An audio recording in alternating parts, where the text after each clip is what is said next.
Hey, welcome back to another Black City Coffee vlog. In this video, we're gonna get roasted and watch 5 big mistakes to avoid in sample roasting, which I'm sure I've made all 5. But we're gonna learn, we're gonna watch this video by Lauren from Mill City Roasters and react to it and see what we can learn. Hey friends, Okay, Lauren here at Mill City Roasters. We've been talking a lot in the office about sample roasting, and we just wrapped up a new video this week about seasoning roasts and about things that people get wrong and how to make your seasoning roast more successful.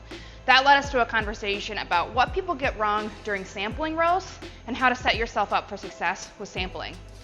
Now, the reason I decided to talk during this roast and not pay too much attention to the roaster is because our sample roast parameters are set up so that we don't have to do any inputs.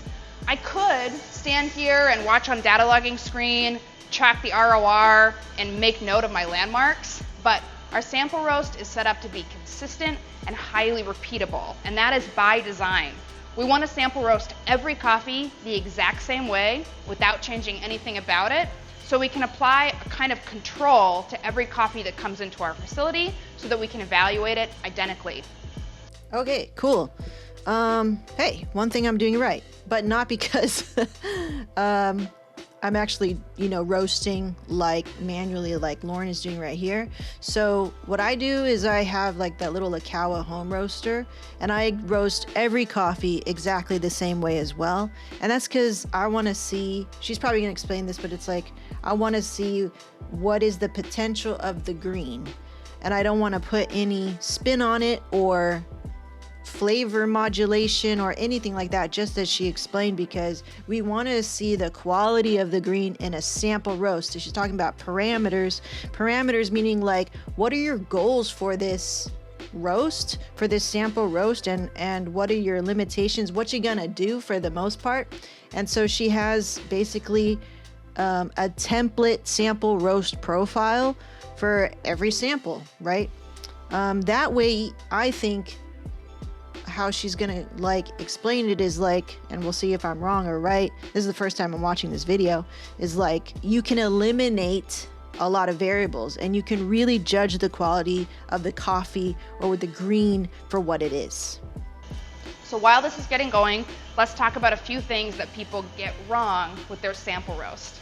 The first one is this idea or this rumor, I don't know where it started, where roasters tend to say that importers will artificially inflate their cupping scores of their green coffee samples. That is not true. Quality, reputable importers don't lie about cupping scores. They have no reason to. Importers carry a wide range of coffees. If they're specialty importers, those coffees will cup out in the mid to low 80s, all the way up through the high 80s, and over 90 for some of those really special offerings. They need to carry a wide range of coffees because every customer is looking for something different and every coffee has a home. This idea that coffee gets inflated or the score gets inflated just to sell more coffee isn't true. I didn't know this was a rumor. I'm not really in touch, I think, with the coffee community, like as a professional or anything like that, but that's surprising to hear. I mean, within the industry, you can suspect a certain amount of corruption, a certain amount of inflation, marketing, right? Always kind of is in play, I think, in business, in big business, and coffee is big business. It's big money going all the time. So I didn't know that actually. So that's interesting. Like reputability and good importers, and that's still key. So I think if you go in and you look for a good importer, and we can maybe talk about what makes a good importer, because a lot of people ask me like, where do you get your green? And I've kind of, defaulted to just getting it from Hasea Coffee, which I think they're easy to get to. I believe that they're reputable and actually go to origin, meaning like they go to the country of origin that they gain their coffee, that they buy their coffees from, their green, and all that stuff. So let's see what else Lauren has to say. And it probably comes from people who don't have a good sample roasting protocol or don't have strong enough cupping skills. They get those coffees in their shop or their roastery, and it's graded at maybe 88 or 89, and they taste it and they go, there's no way this is an 88. That score must be wrong. it's not likely that the score is wrong. It's more likely that you're not sample roasting it correctly, or you just haven't calibrated on flavor, which we'll talk about in a little bit. All right, I'm guilty of this. Number one, I just scored a coffee on a super duper bias, and I think I did a good job of explaining that I was biased in that, and that was kind of like my little joke scoring system, that I graded something higher than, say, Jared's score, who's like an official Q grader and all this stuff, not to demean his score, but mostly to make a joke, because I'm making content and I'm trying to make a point that I like a certain coffee over this Gesha. But I think I'm gonna have to be more responsible with that in how I like score things, and maybe not score coffee like on the scale of an SEA scale, but say, hey, this is Meg's score, and Meg's score is 4 out of 5 or some shit like that, right?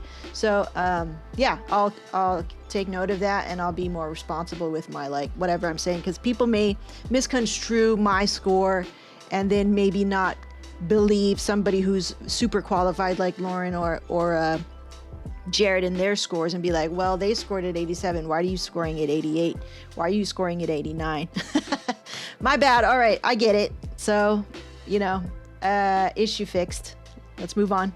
So importers don't inflate their scores. They don't really have a reason to, and if they were doing that, they would get called out immediately by other importers, because cupping is pretty universally calibrated.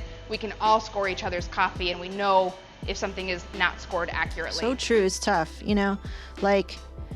I think coffee professionals are so humble and not about ego because they work in coffee, and coffee will humble you. But yeah, I think if she wasn't directly talking to me, I feel like she is. It's like, hey, your cupping skills, your roasting skills may not be up to par. And I don't roast all of my samples myself anymore. I do it all on the Ikawa and the Ikawa's home roasting profiling system for a light processed coffee, or a light roasted coffee. Anyway, yeah, I'm just taking it as like I need to be more responsible with, like, if I'm gonna place a score on something, not to compete with the officialness of like an SCA score or a like certified Q grader. You know what I'm saying? The next thing that seems to happen a lot for sampling, and when sampling goes wrong, is people who are using an incorrect sample size for their roaster. So if you've started your roastery and you've bought a fairly large or medium-sized roaster, a 3K, a 6K, and a 10K, and you're throwing in less than a full pound into that roaster to try to get a sample roast completed, it's not going to roast properly. It's not going to roast correctly. You're going to get pretty big issues caused by heat defect, and it's going to be hard to accomplish that roast within the parameters of the sample roast protocol, meaning that roast is going to go very, very fast, and that coffee is going to get too dark too quickly. You can't use that coffee as a sample, and you can't evaluate it and decide whether or not you want to purchase it because it hasn't been roasted correctly. Yeah, so I used to do this, and it was because I didn't have any choice, and I felt like I didn't want to waste money. That was really it. I was like, oh, I don't want to waste money. Like, I have a 1K roaster, and then I would roast 100 grams on a 1K roaster for my sample. But I kind of knew that it was going to be over roasted. But it's really tough. It's like, so why are you going to do it anyway? If you can't correctly size a sample batch size for your roaster, and you're going way under the capacity, and you know you're just going to burn the hell out of it, then don't do that. And I would say ask your importer. Let's see what Lauren says, but I'd say, like, ask your importer to roast it for you. They'll give you a fresh roast and probably get it to you if you can go by and pick it up yourself. That way you can cup it within 3 days of the roast or something like that, and then make your decision then. But yeah, if you can avoid it and just wasting time and not doing a correct sample size and batch in your roaster, or you don't have an appropriate roaster, sample roaster, then I would just ask your importer, for a roasted sample. You really do need a machine that is small enough to accomplish a sample roast. In our lineup, that looks like a 500 gram sample roaster, or a 1K, or even the digital 2 kg machine, which is a machine that you can go down to a very small sample size, around 300 grams, and as long as your fuel and your airflow are correct, you should be able to accomplish that sample roast time, which should be right around 8, 9, or 10 minutes. Again, consistency is key. Yeah, my sample roast on my Ikawa, they probably end up around 6 or 7 minutes, going very, very light, because that's the profiles that I like to create coffee with. So I want to see the potential of a green going light, right? I don't sell a lot of medium or dark roasted coffee, if any. So I skew my parameters of roasting sample roasts to that end goal, right? So I think with Mill City Roasters, they're definitely have a larger breadth of customers, and definitely they're roasting a lot more medium and a lot more dark.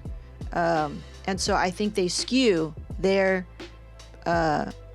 sample roasting parameters to that goal. The other thing that people get wrong is that they're using the wrong machine. I just said it, consistency is so important. If you've got a sample roaster where you can hit your parameters to target maybe 1 or 2 times, but you can't hit it consistently, and you can't hit it every time, and you can't hit it with every coffee, then that's not the right sample roaster for you.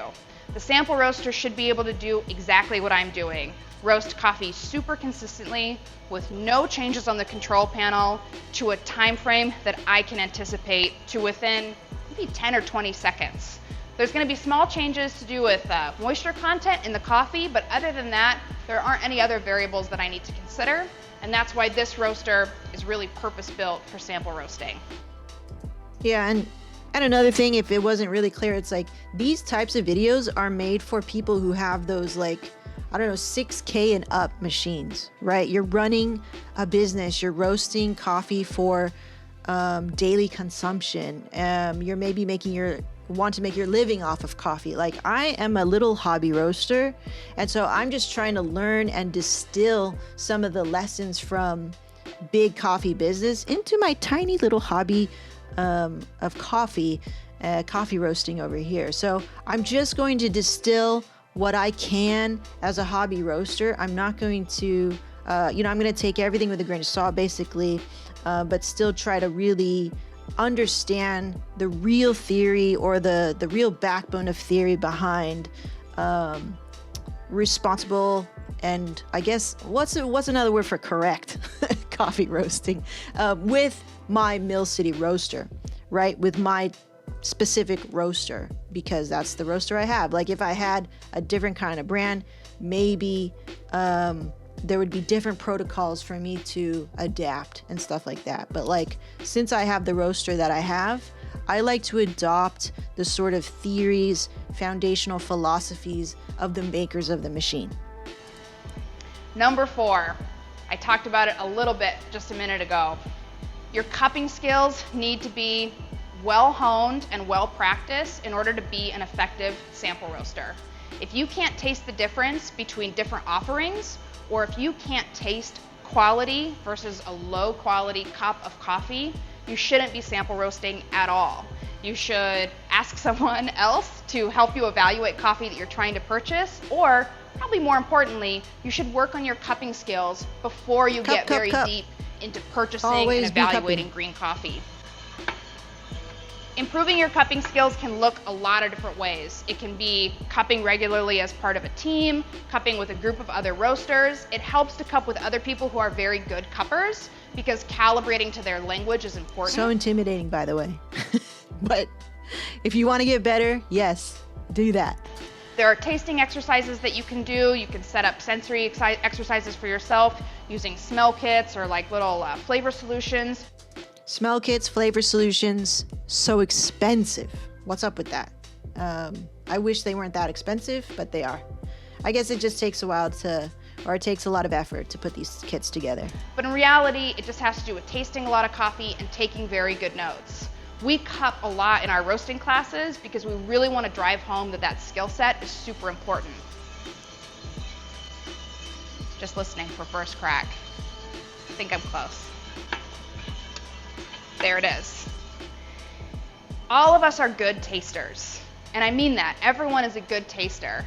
You can taste something and know if you like it or don't like it, and that is an excellent place to start. To be a great cupper, you need to be able to subjectively taste coffee and make notes about it regardless of your personal preference. And once you hone in that skill set, then you can start to really evaluate samples at an expert level. The last thing that people get wrong about sample roasting is that they don't have the right production roaster to take the next step. This small machine is where we make purchasing decisions. We can profile coffees to establish recipes or profiles for what roast we want to apply to that coffee. But if we don't have a large production roaster that we can take that information and scale it up to and apply it to, then it's not helpful. When I was still thinking about running or operating a coffee business, right? This is before I decided against it. So I was like, well, I know that I'm going to need a sample roaster because my production roaster, which was my 1 kg, that could be a sample roaster for somebody else who has like, I don't know, like a 10K. That's the path I was on. So I was like, I knew I needed a sample roaster and then I could have my little production roaster and then I could, get going from there. So if you are not going to go into business, it's not necessary. And she just, made that really clear. And yesterday or the other day when I was talking about like business tips, unique business tips or whatever, it's like in the beginning, if you're still deciding, it's like those are things that you don't necessarily need to get yet if you're still deciding. If you're saying yes, I'm gonna do this, then hell yeah, then like go for it, whatever. In reality, if I'm trying a coffee out, it may cost me a little bit more money than keeping my little Ikawa and then seeing, maybe I'll just keep it. I'm just thinking out loud.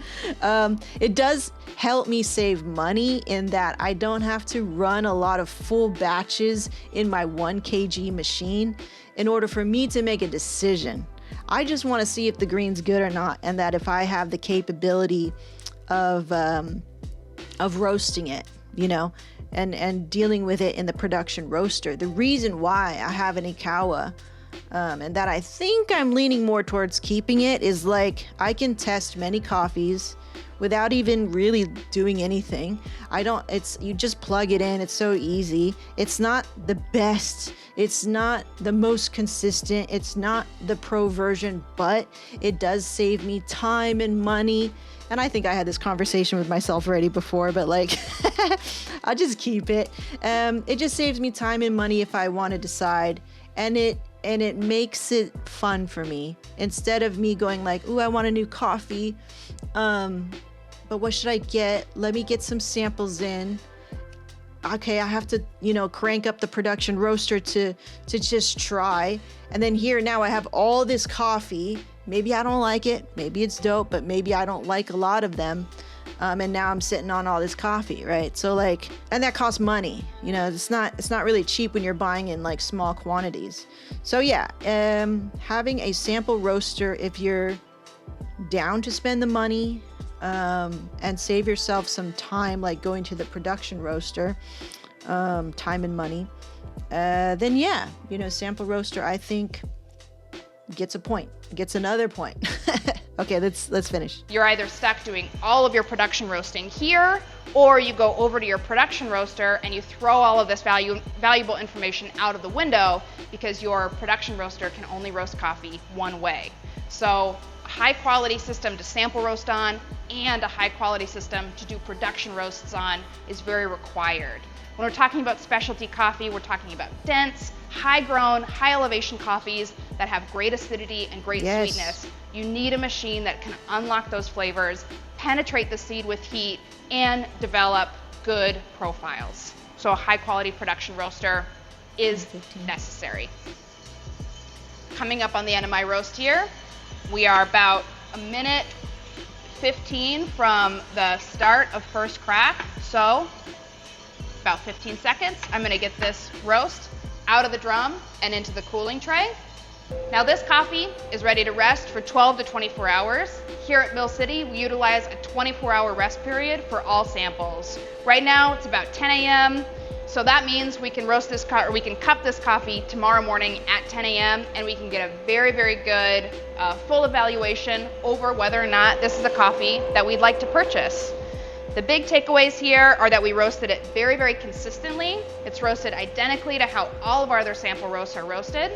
And it may seem fast. It's about an 8 minute, 10-second roast, and it is fast. Remember, the purpose of a sample roast is to intentionally underdevelop your coffee so that you can identify defects in the green, in the processing, or in the harvesting. Whoa, okay. Intentionally underdevelop. That's good, because I feel like the Ikawa does that. But I thought it was like that. Underdeveloped green. We can talk about that. Not in this video, but something else. Let's see. If you can't taste those defects and you can only taste the roast, your sample roast is too developed. Too developed meaning it's too roasty. It's roasted too long. Just, you know, if you didn't catch that. So you've got to calibrate to some of those light, bright, slightly vegetal flavors, because that's where you're going to pick up any defect in your green coffee, especially related to process. So again, just to review those parameters, we went in at about a 360 degree charge, 200 gram charge weight. We went in with 0.8 kPa of gas, a little under 25% of our max gas, medium air, and 60 RPM on the drum. That's our sample roast. Cool. Thanks, Lauren. So interesting, right? Okay, so what did we learn? Importers inflate scores. That's just not true. Sometimes people do incorrect sample sizes, which I illustrated that I used to do before. I knew that was incorrect, and I was just kind of on the path of like getting a sample roaster, which I did. I don't think it's the best sample roaster, but it works for my purposes as a hobbyist. And then 3, sometimes people don't have, you know, this kind of flows in what I already talked about, was like they don't have the sample roaster and the production roaster setup. So a small sample roaster and then a larger production roaster, capable of actually facilitating this whole process. So I learned something new. A lot of that stuff I kind of knew, but didn't really have like a pin on it or something, but I could see where I've been moving in that direction, and definitely moving towards creating sample roasts that follow protocol, good protocol, and best practices. But I didn't know this was like a goal, a part of the protocol, which was intentionally underdeveloping green to identify defects. Maybe I've heard that before. But there's just so much information. Sometimes you don't absorb everything all at once at that time, right? That you hear it. So this is cool because I realized this, and I kind of didn't say anything because I didn't know it was anything to say. I was just thinking, oh, my roaster must be either not powerful enough, or maybe it's my settings are off or wrong or whatever on its little automated settings on the home model. But it does roast it a little underdeveloped. I always taste this sort of green raw thing in my sample roast, but I can taste everything that coffee has to offer. And so I'm very comfortable with throwing a green that I get at Hasea, or a sample that I get at Hasea, a little 100-gram sample. It can do 50 grams, but I think it can get a little developed, as Lauren said, too developed. And so I'll run a full batch because it was designed to run a full batch, I think. I'll have to play around with that a little bit more. Maybe it's like a 70-gram sample in the Ikawa, even though the max capacity is 100.